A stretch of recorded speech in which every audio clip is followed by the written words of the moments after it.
How's everybody feeling today? Huh? Well, you look dead to me. I'm not going to come over there and test that. I'll take your word on that, Kim. We have a criminal from Babylon here with us today that's going to be speaking, but he's an admiral in God's army. Believe it or not, Louis, I was shuffling some paperwork around on my desk, and look whose picture I came up with. There he is, Louis Beam's picture. This is in the USA Today, Friday, March 19th, 1993. Siege in Texas attracts a new crew from the fringes. They're talking about the cults. And I'll explain that to you later. See, you're a cult whether you know it or not yet. And it says, Mr. Beam arrested at the news briefing. Now, you must be a jack of all trades, you know. He's in the computer business. I guess I would call you a professional soldier as well. And now he's into journalism. But he is a soldier of God, and he has a real love for truth. And it's been my distinct pleasure to have made the acquaintance and friendship of Mr. Beam several years ago, and he's a man that you can trust.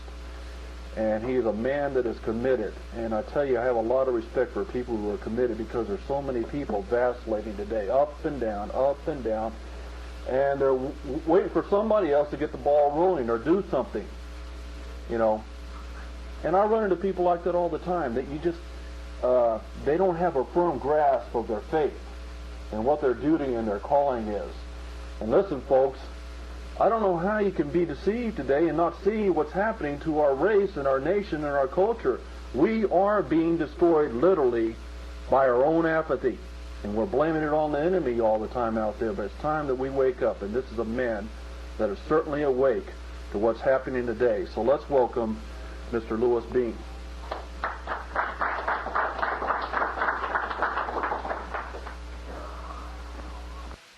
Hi, y'all. Well, look, it's certainly my pleasure to be here today among so many good people and friends, and most of you I already know. I forgot to tell Pastor Barley that I like the short introductions. You can attribute it to modesty, or you can attribute it to the fact that I really don't want to be notorious. And whatever reason, I prefer the old, here's Louis. But it never seems to work that way for me. And apparently that's because, as someone once told me, Louis, your reputation precedes you. And I never know whether to walk into a building and among a group of people and swing a sword over my head or hold a little baby. Because people that know me know that I love both. And that's very important. And so far as being a jack of all trades, so to speak, a patriot today must have an objective in mind, a goal, a destination, a point where he is attempting to reach. And a patriot that does not have that in mind will get lost on the way. And whatever it takes to achieve the victory, to win, that's what we have to be willing to do. And if I need to work on computers, which in 1982 I decided it would help the movement if we used the technology that the government had, so I taught myself computers. Later I decided that having the technology required using it, so I started writing. And then I started speaking more and more, because whatever I could do to help out, that's what I wanted to do. Because you see, the reason people often go up and down, as Pastor Barley has spoke about, is they really don't have a clear objective of where they're going.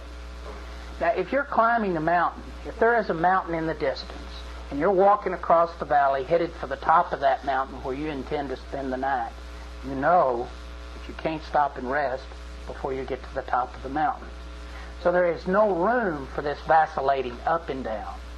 There's no room for quitting and then getting excited and then quitting. If you have an objective in mind, you know where you're going, and you never stop until you get there. So that's why I have been able to maintain some consistency over the past 23 years.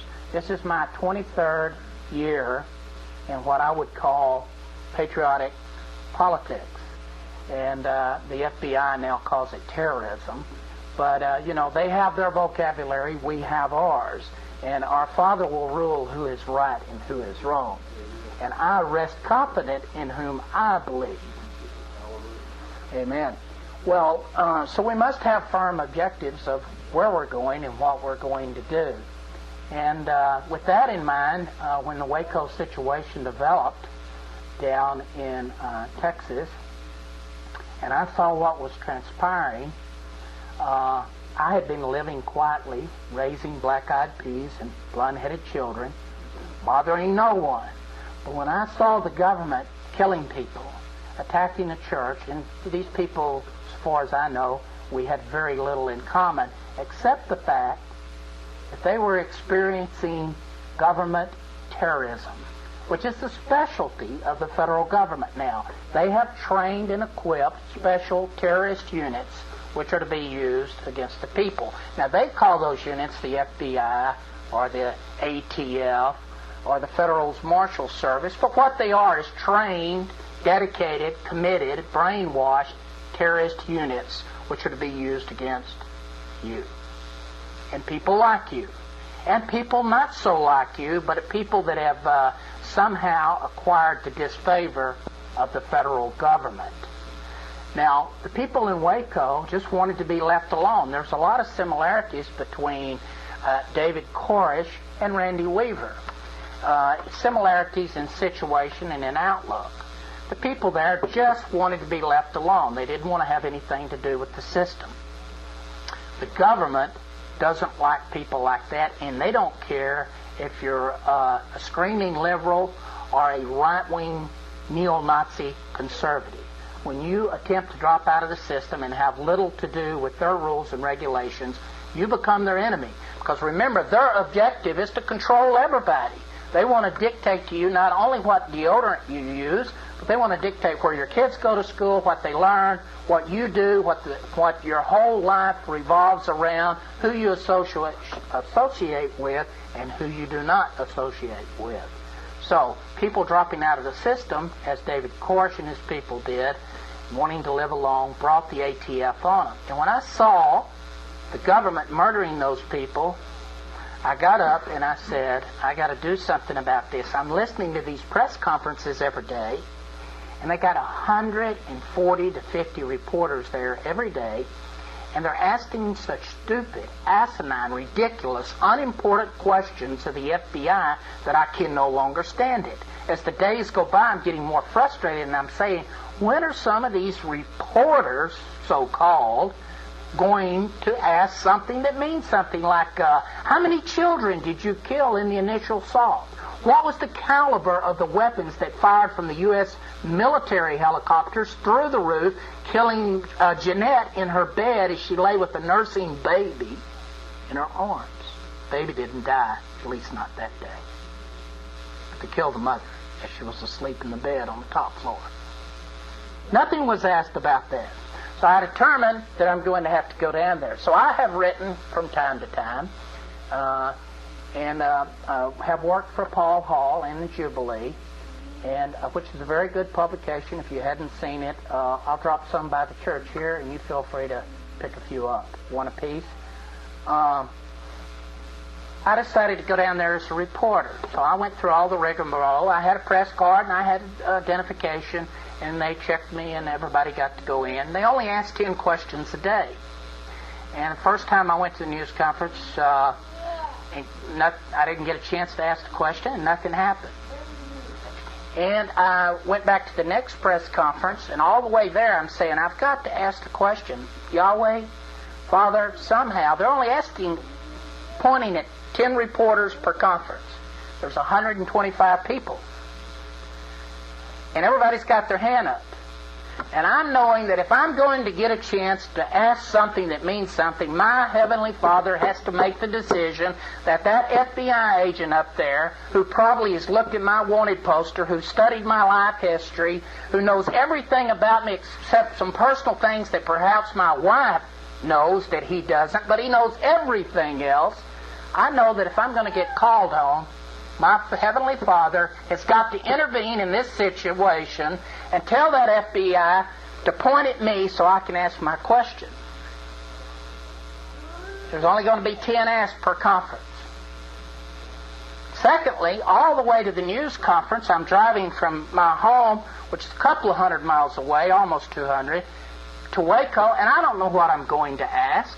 What am I going to ask? I mean, there's 1,000 questions I could ask, and it's easy to sit there and say, well, ask this, this, and this, but when you're only going to get one question, and you feel like once you've asked that question, you're going to become persona non grata. That means they don't want you there no more.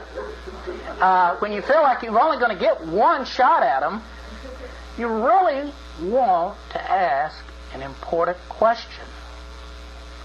So I'm saying, I've got a pen and paper, and all the way from my home to Waco, I got this tablet laying in the seat next to me. I was probably swerving up and down the road as I was going. And I'd start a question, I'd say, no, that's not any good. And I'd drive another 15 miles, this is it, and I'd grab my paper, put it on the steering wheel, and I'm going down the road, and I'm writing down, and I said, no, that won't work, they'll never let me ask that.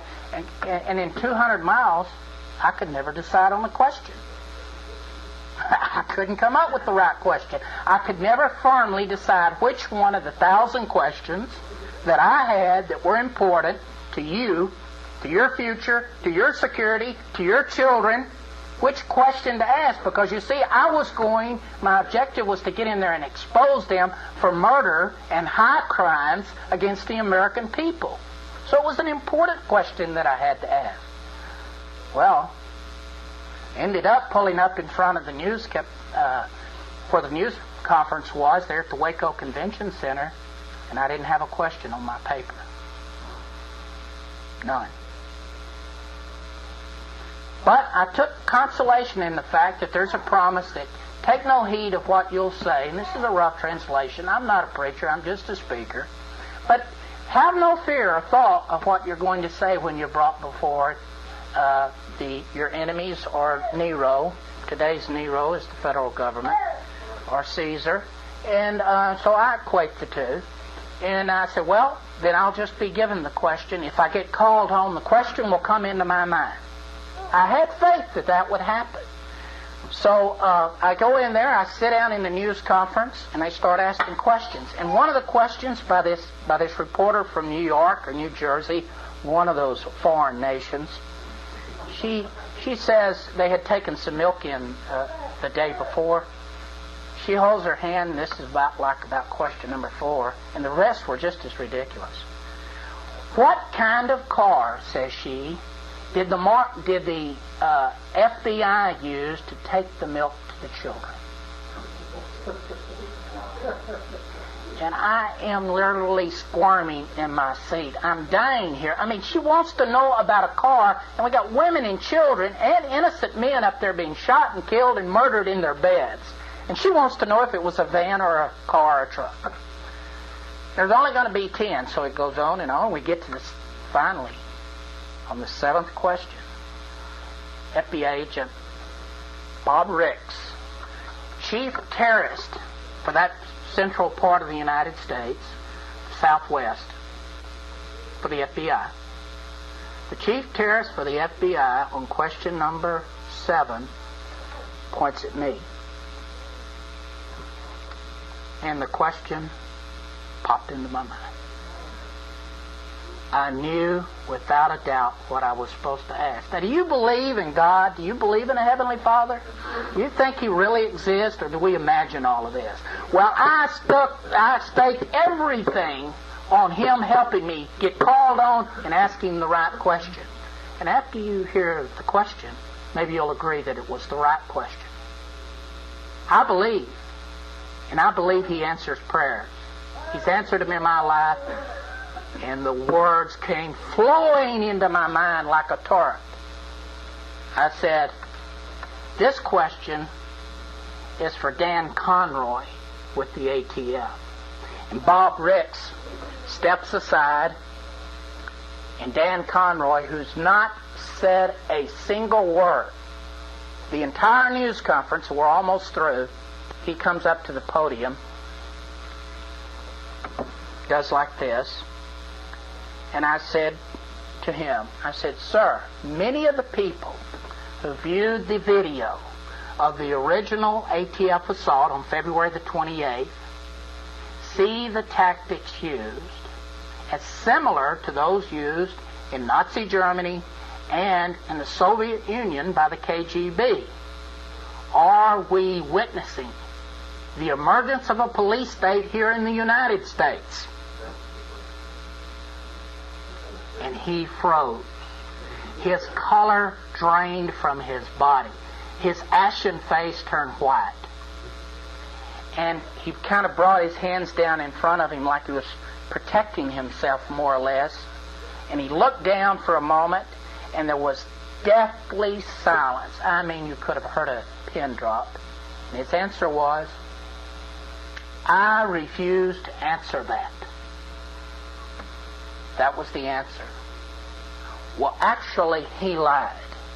Because they did answer it. As soon as the news conference was over, 3 questions later, and I got up to go. I'm sitting in aisles just like you are, and I start walking towards the end, and I'm an observant person. After 23 years of having the government try to put me in prison, I've learned to be perceptive and look around and see what's happening. And I start seeing all of these uniforms and plainclothes guys coming in my direction with bags on their back and lumps in their suit coat. And I'm saying to myself, this is not good. And so as I get to the very end of the aisle like that, and I start to step out, this police woman, who's a sergeant with the Waco Police Department, reaches out towards me like this and grabs my elbow and says, "Mr. Beam, come with me." I yanked my elbow back and I said, "Who are you?" Just like that. I mean, hey, I'm not intimidated by a Waco police sergeant. I've been led in ball and chains by federal marshals for 6 months nonstop. And I've had them with sniper rifles, police rifles, Uzi submachine guns, all around me while I was handcuffed from head to toe and feet chained together. And so this little girl pretending to be a police officer doesn't intimidate me. So I get my elbow back.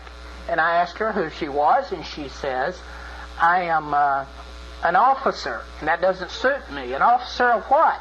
"Maybe she's an officer of the local PTA. I want to know." So my next question is, "Who are you an officer with?" And she says, "With the Waco Police Department." And I said, "Well, I have violated no laws, and I'm not going with you." And she says, "Let me see your driver's license and your press card." Well, I have the press card pinned on my suit coat, and I have my driver's license in my billfold. And I said, "Fine." So I hand them over to her, and she says to me, "If you'll come with me, please." And my answer was, "No, thank you, ma'am." And about that time, we're in a news conference now. Imagine all of you are newspaper reporters, some 150 of them, 125 or so. The cameras are starting to come on because these other newsmen have seen what's happening. And they know I asked the question, which soon became known in Texas as the forbidden question. And very shortly, that would be a notorious name for it. Well, the cameras start coming on, and the news people start gathering around me. And everybody's filming, and she's telling me to come, and I'm saying, "No, thank you, ma'am." And she starts to come forward towards me again, and I'm right there at the end of the aisle. And you know what I did? What do you think I did? You won't believe this, but it's true. I'm not going to lie to you. I have no reason to. The truth's on our side. I reached down and pulled off my cowboy boot, held it up in my face, put it between me and her, and I said, "I just bought these boots and my foot's killing me. I think I'll sit down." And I did. Well, that by then all of the media's filming, and somebody behind me, Yahweh provides, everybody in that room in there was probably my enemy. Either the government or the media. They all hated me. But guess what? There was one friend in there who was with the media. from a local Baptist church over in Nacogdoches, Texas, and he had a video camera. And as I'm just starting to sit down, a tape recorder comes over my shoulder, a little cassette, and a guy puts it in my hand and he says, "Here, you're going to need this." And I'm thinking, what's happening? Why am I going to need this? Who is this man? And he says, "I'm from the Heritage Baptist Church, Nacogdoches." And he said the name of his pastor, his dear pastor, who I don't remember. And he's got his video camera going, and he's recording it all. Well, Sergeant Sims disappears. The cameras have intimidated her. I've refused to come. I'm sitting down, so I start giving a interview. I figure, hey, got about 75 to 100 cameras on me. They want to know what's going on. You always provided this situation. They said they're not going to tell us if there's a police state, but when you ask the question, you get surrounded by police. They've answered the question, so I give them an interview. And I said that one of these guys from one of the big major television stations, turned out to be CNN, he says, "Why have they taken your press card?" My answer was, "Because I asked the forbidden question." He said, "Forbidden question? What was the question?" I got to say it again. That night it was on CNN nationwide. They only played it once, but they played it. And America heard it. And other reporters put it in the paper, and it went out on the wire services. So I gave an interview for about 4, 5, 6 minutes, and I felt like I'd said enough. It's time to split. All I'm doing is giving them time back there to decide what they're going to do. Well, what they actually did, she took my license and press card up to the FBI and the ATF, Conroy and Ricks.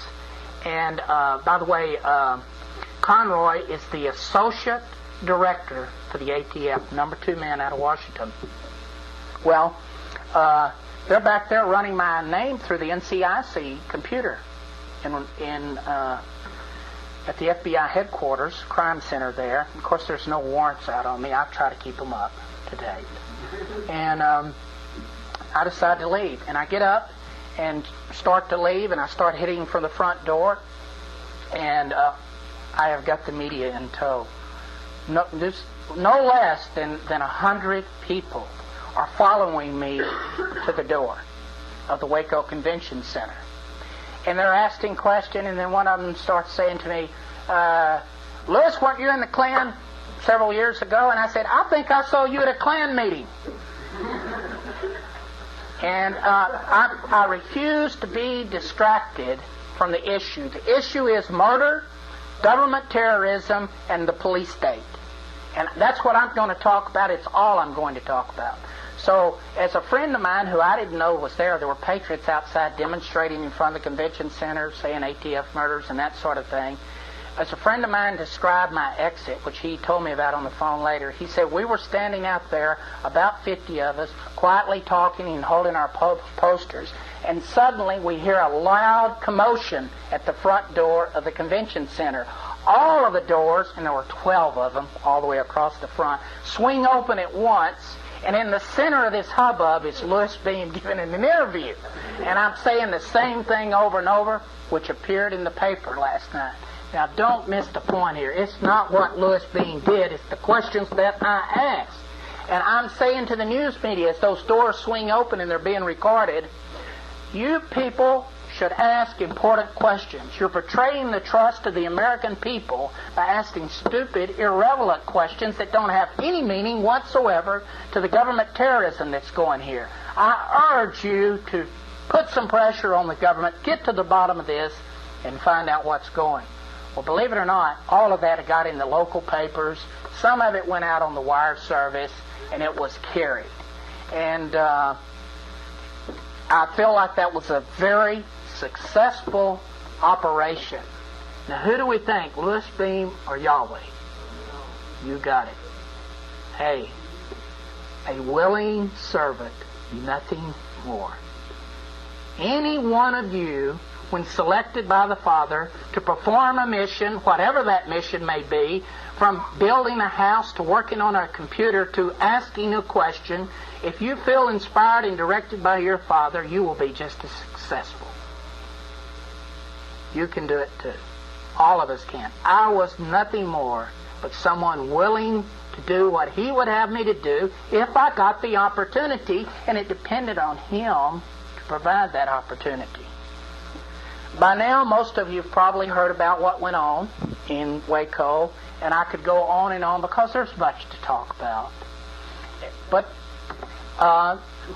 in speaking with Pastor Barley, he's asked me to touch upon several things, so I'm going to do that. We just have an hour, and I don't know when I started and when I'm supposed to quit. Somebody start waving in the back there when I've talked enough. I didn't look at the clock when we started here, but let's talk about something else that's very important. The Randy Weaver trial. I went down there. I spent a few days in Boise, and I want to tell you that I got to see the little Jap boy who did the assassination of Miss Weaver and who shot Mr. Weaver, and who would have killed every adult in the building if he could have. At least that's what he said he would do. Now, I don't know what the media told you he would do. They were going to kill every adult. Now, what we have here is a concerted, concrete, directed government plan to assassinate, kill, and otherwise eliminate its enemies. Now, does that scare you? Well, does that bother you?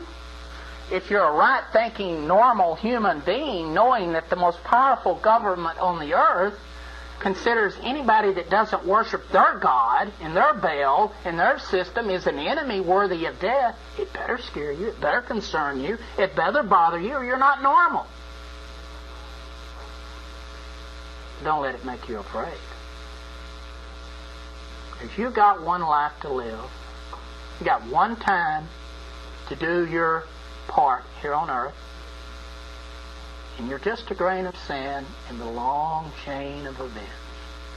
And you just live your life the best you can, as well as you can, being kind to your family, raising your children right, and serving your Father, and don't worry about the consequences. You just do your best. That's all that's required. You need not live in fear. The government is not everywhere. The government is not on the offensive. It is we that are everywhere. It is we that are on the offensive. We are everywhere. This country is filled with people just like you. All over. And before, and in times past, we haven't been linked together. We haven't been connected. And we've all chose up sides, decided who we like and who we don't among our side of the fence. Meanwhile, the government runs amok, killing one and all that they oppose. And all we can do is talk about each other. Well, that's changing. Let me tell you why it's changing. In the next 2 to 5 years, you will come to hate the government of the United States more than you hate any of your so-called political adherents, friends, and comrades around this country who don't believe in feast days, or who don't believe that Saturday is the Sabbath, or who don't believe in the same tenets of the Christian faith that you believe, or who used to belong to the John Birch Society and therefore is an idiot, or who used to be in the Klan and therefore is a racist, bigot, neo-Nazi homeschooler. All of those things will come to mean nothing to you as the government begins to hunt us down and persecute us. You are going to know who your friends are, and you're going to stick with them. You're going to put aside, whether you want to or not, these petty, stupid, asinine differences. They're going to disappear. You know why? Because when you're on a ship and the ship has hit an iceberg and they start passing buckets, are you going to say, I'm not taking it from that guy. Don't give me that bucket. You don't believe in the Sabbath. You know what you're going to do? You're going to take the bucket and you're going to bail water. And that's where you're going. You're going in the bucket line. Like it or not. Like it or not. And I like it. Because now, I get to travel a wide spectrum. I belong to no groups anymore. I haven't in over 11, 12 years. I travel the entire country. I meet people. Well, not the entire country. They still have not got me to voluntarily cross the Mason-Dixon line and go north. But I'll go all over the South, Southwest, and out west, and believe it or not, for the first time since I got home from Vietnam, next month I'm headed to California to speak at the Jubilee jubilation ceremony, I think Paul Hall calls it. And that's the first time I'm going back over there to have anything to do with California other than one trip. I just don't like the place. But never mind. If they pass me the bucket, I'm going to grab that bucket. And Paul Hall's passed it to me. And I'm going. Because now I am finding that we are beginning to work with each other regardless of our differences. Because when your life, your family, your welfare, your position, your very existence is threatened by an external enemy who wants to destroy you, by a government who has all of the power on this earth that they need and don't need, you begin to see that it's more important to think about getting to the top of the mountain than it is in getting in a fist fight there in the valley with somebody else that's on the trip with you to the top of the mountain. Which is what we've been doing. We're down in the valley and boy, we're just slugging it out. We ain't ever going to get to the top of the mountain if our Father didn't intervene. But you're going to start the trip. All of us are, all over the country. We're all going to the top. Because you know why? Just like Pharaoh's army was chasing the Israelites. They're coming, and they're not riding chariots. Nowadays, they ride tanks. And they're back there, and they're coming. And what are you going to do? Stand there and fist fight and get run over by the treads? Ground up into hamburger by the tank? Or are you going to head for the mountain? Well, I tell you, you're headed for the mountain. So you establish your objective, your goal, your purpose, your position, what you want to do, what your Father would have you do, and you get going. Forget these petty differences.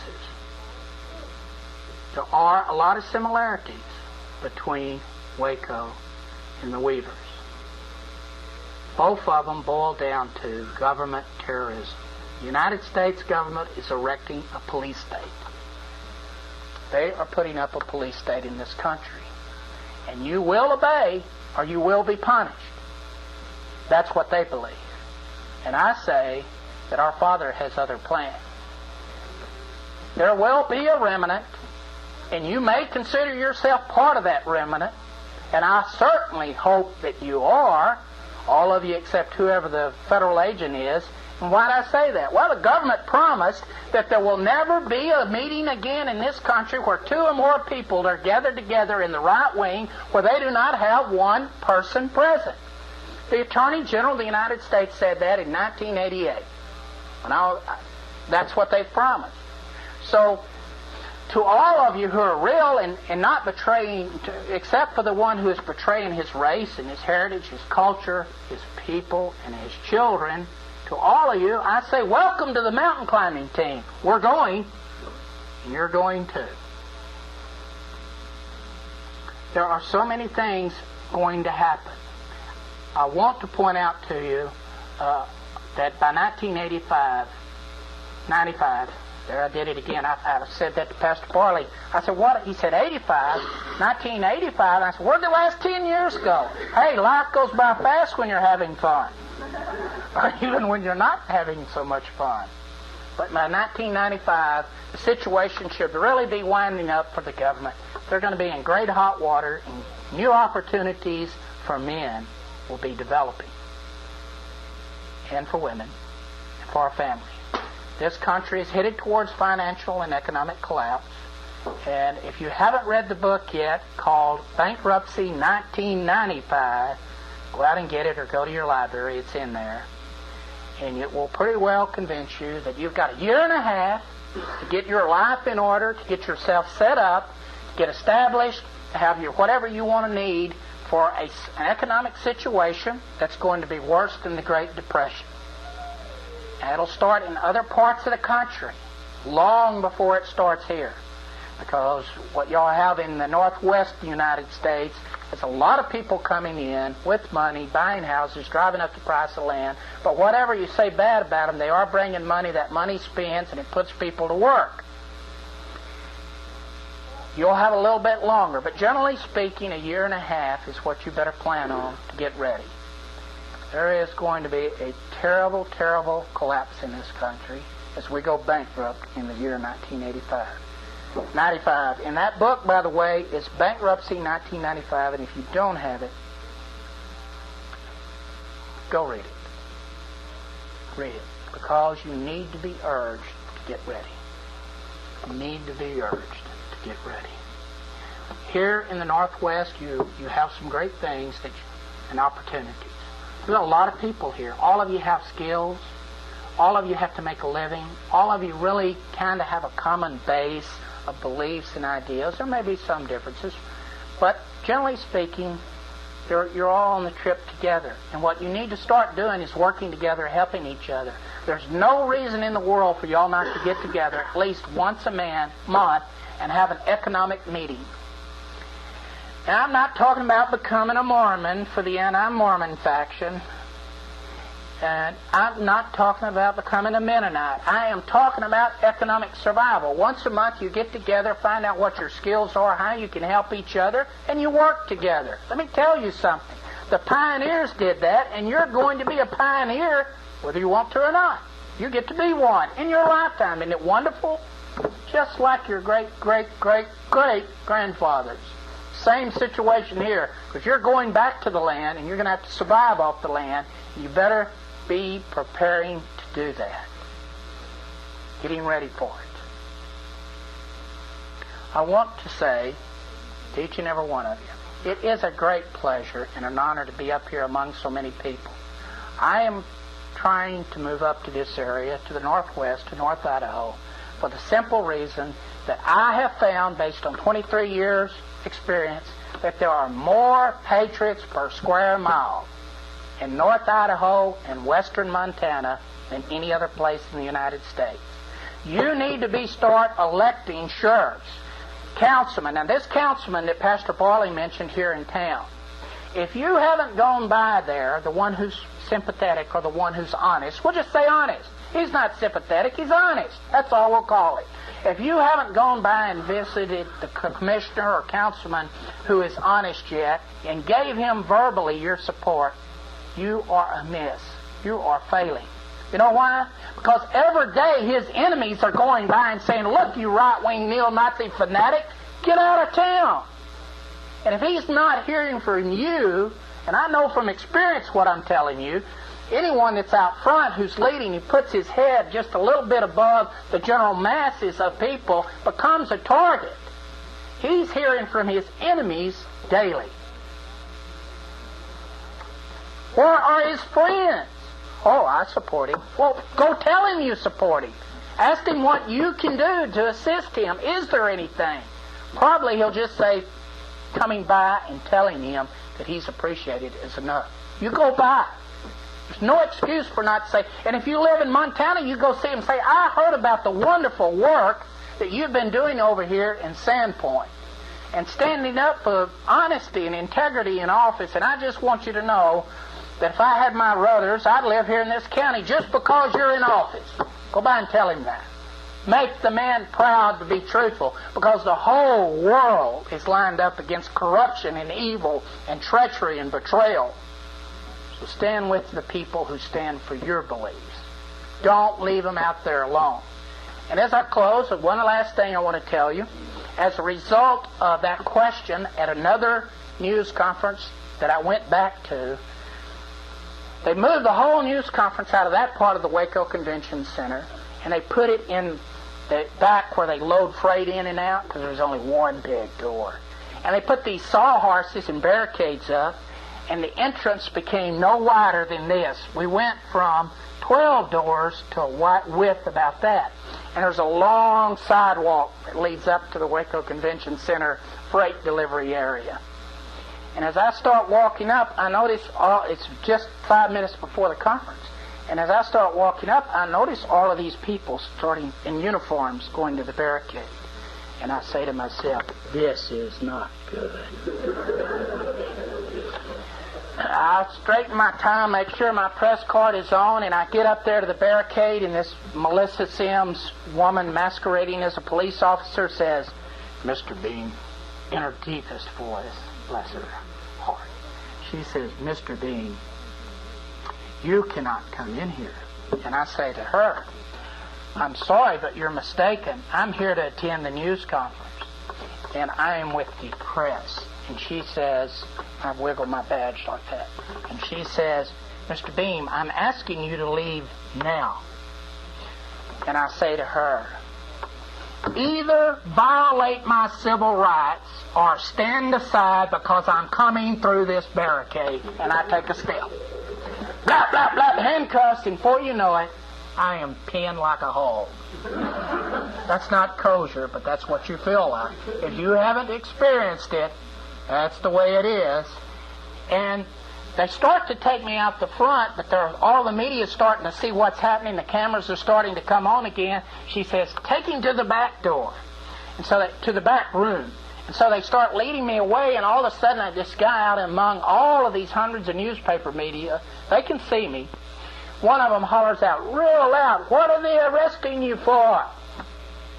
My standard, now pat answer, "For asking the forbidden question." That's all I could get out. They take me into the back room, they sit me down, and guess what appeared in the paper?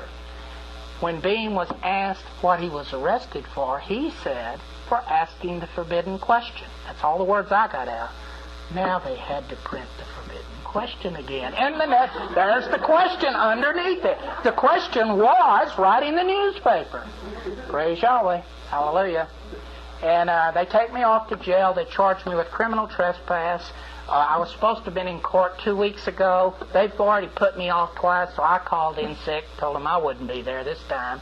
My next court appearance is on the 19th. I bailed out on a $1,000 bond, personal recognizance. The bondsman came into the office, and they held my hearing in the jail cell. Media's outside banging on the doors wanting in. And this lady, Mrs. Evans, comes up to me and says, "Mr. Beam, your bond's $1,000. The door cell opens up. Your bond is $1,000. And I say to her, "I don't have $1,000. She says to me, "You'll only need 15% of that." I said, "Well, 15% of $1,000 is $150. I am a disabled veteran, and I don't have $150 neither," which I am. Don't have time to go into it, but I am. And she says, "Who are you?" And I said, "Well, let me just tell you this first. I will rot and die in this jail cell before I'll give the state of Texas 1 penny to violate my civil rights." And then she says, "Who are you?" And I said to her, "I'm the person who asked the forbidden question." This lady, this magistrate, looks at me and says, "That question needed to be asked. I'll get your PR card." So I stand in front of you today. Gave them a post office 175 miles away from where I live. The wrong zip code. The only thing accurate was my name. They wanted me out, and I told them, I said, "I don't use this box anymore, but I still pay the rent on it. That's what I want to put down." They didn't care. Just get out of my jail. That's all they wanted. The media's calling. They're banging on the door. Get out of the jail. So I'm gone. We go to trial, supposedly the 19th of this month. I'm just a very short time from now. I have filed a federal civil rights suit against both the ATF, the FBI, and the City of Waco and the Texas Department of Public Safety. It is a civil rights action, not going after just the government, but after the officers who participated in the arrest. Their cars, I want their mobile homes, and those police radios, I think I'd look good talking on. So that's what we're doing, and if you can afford to support that suit, there is a lot of expense involved, and if you want to give a little donation and you can afford it, do so. If you can't afford it, forget it. Somebody else will, because Yahweh will provide, and we love you, and I wish you the best. Praise Yahweh.